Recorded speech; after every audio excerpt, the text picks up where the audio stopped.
How's it going, everybody? I am the Texas Man. I hope you guys are all having a great day. Make sure you guys give this video a thumbs up if you guys really enjoy it. Subscribe if you haven't already. And also make sure you guys hit that bell notification button so you guys do not miss out on a single video coming out in the future here on the Texas Man channel.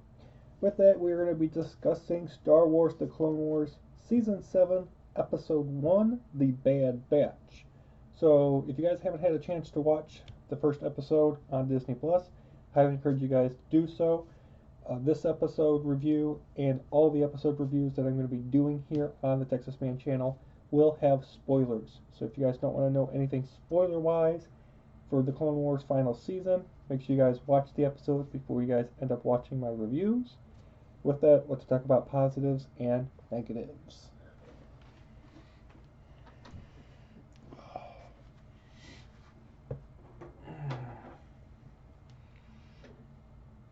So, first of all, Bad Batch. Basically, this episode was about Captain Rex and Commander Cody and the Bad Batch, and they end up infiltrating an enemy base on the planet called Adiax, I think is how you pronounce it. And it was an interesting episode. It was definitely not what I expected Disney to start off the final season of Clone Wars with. I was expecting like a big action scene, big space battle, Ahsoka coming back maybe, something to revitalize and make people like actually care that Clone Wars is back. This episode struggled with me personally after now that I've seen it 3 times. I just can't say, yay, Clone Wars is back. I was so excited, and this episode kind of let me down, and I was just expecting more. I wasn't necessarily angry, I was just disappointed with what we were given. Um, the episode still opens with the amazing Clone Wars musical score and a powerful wisdom message, and I was just like, yes, I like the fact that they kept that, and it just like it reminds you of the good old days when Clone Wars was under the head of George Lucas. And I'm just like, yay, they still kept that. I was so happy. So Aniax, and I'm probably saying it wrong, but I'm sorry. Aniax is a Republic ship base, and it was really cool because I didn't know this until watching the episode, but it is the same planet in Rebels season 1 that we see that has the night monster creatures that have to live in the darkness, and that sunlight actually kills them. So if you've seen Rebels, that's a really cool Easter egg and whatnot. Um, in this episode, we get Anakin, Mace Windu, Cody, Rex, and a bunch of other characters end up returning in this episode, and it was really cool. The animation, the animation in this episode is amazing, and it's just spectacular cartoon design. Every single character nearly looks lifelike, and I'm just like, awesome. It's really cool to see the animation evolving and changing with every single season. Like season 1 and 2 of Clone Wars, it was basic animation at that time. Season 3, major upgrade. Season 4 and 5 each had another small minor upgrade. Season 6 really didn't change much. And then season 7, it's just like you could clearly tell the difference of technology that's been around between the end of season 6 and the beginning of season 7. The animation quality and the technology has just evolved so much, and it looks so much sharper and so much human like, and it's really cool.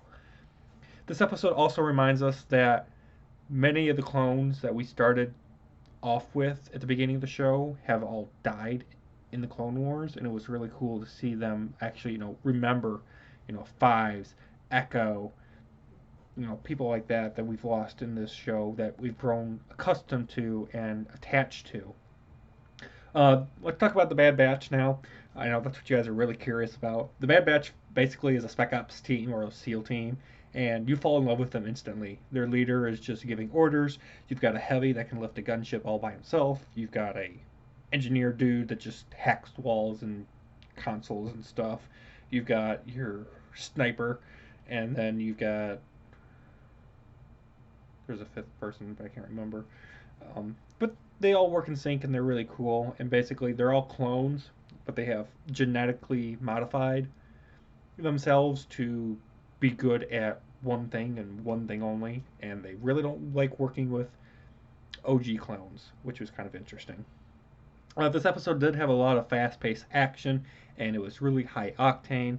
There's a number of Easter eggs and references that I could dive into, but I'm not going to. I've told you a couple. And watch the episode, and you'll be able to pick apart every single scene in this episode and find Easter eggs and references. Also, Assassin Droids end up making a return at long last, which I love the Assassin Droids. The design is just really cool, and the fact that they got their vibro sword and they're really deadly was really cool to see.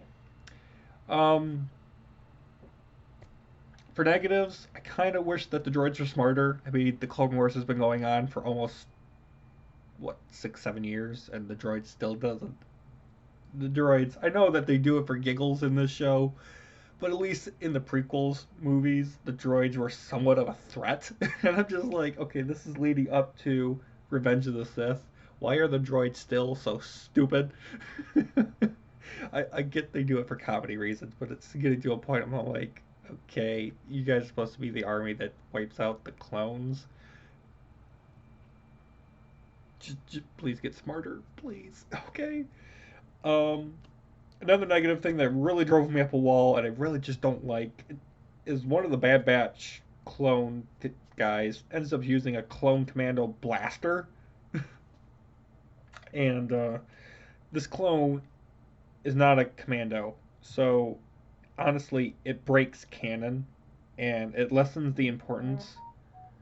It lessens the importance of why clone commandos are special. Like clone commandos, they're their own little special spec ops SEAL team unit, and they got their own training and whatnot. And what also made it cool was their armor and them having their commando blaster, because clone commandos only got those types of blasters. Now we've got this rogue Bad Batch group, and one of them just magically has one of these clone commando blasters, and I'm just like, why?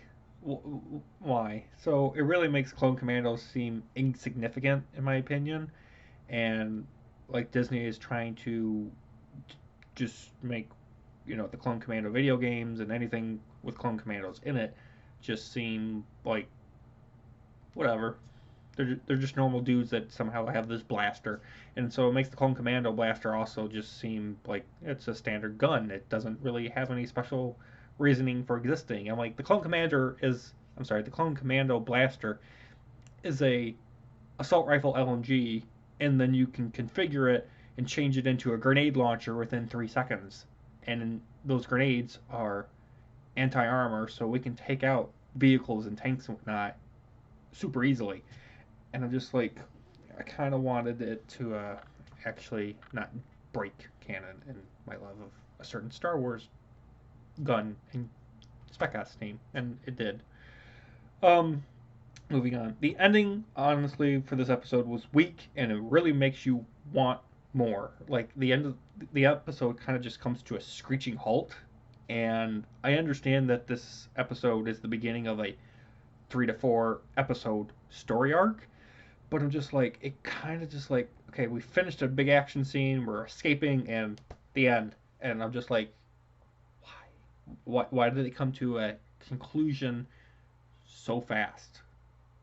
Like I feel like they were constrained into this 22-minute position of, okay, it's hit its mark. We gotta end the episode. Gotta end the episode. I'm just like, makes you want more.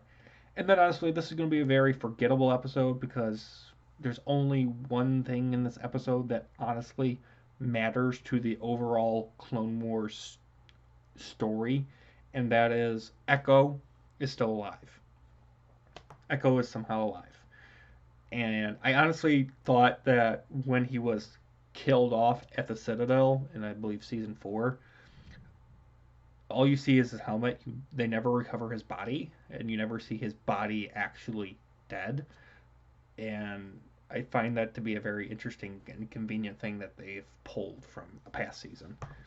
So, honestly, this episode wasn't as good as I wanted it to. It wasn't a good introduction back into the Clone Wars universe. It wasn't a hateful episode, but I was really disappointed in what they did with certain things. So, with that, guys, I'm giving Star Wars The Clone Wars Season 7, Episode 1, The Bad Batch, an 8 out of 10. I will be doing all the episodes for The Clone Wars, so make sure you guys subscribe and hit that bell notification button so you guys can watch all of them. And I will be doing a overall average review score and final review of the entire season once it has completed its streaming slash airing of every single episode each week on Disney Plus. You guys all have a great day, and I'll see you guys in the next video. Bye, guys.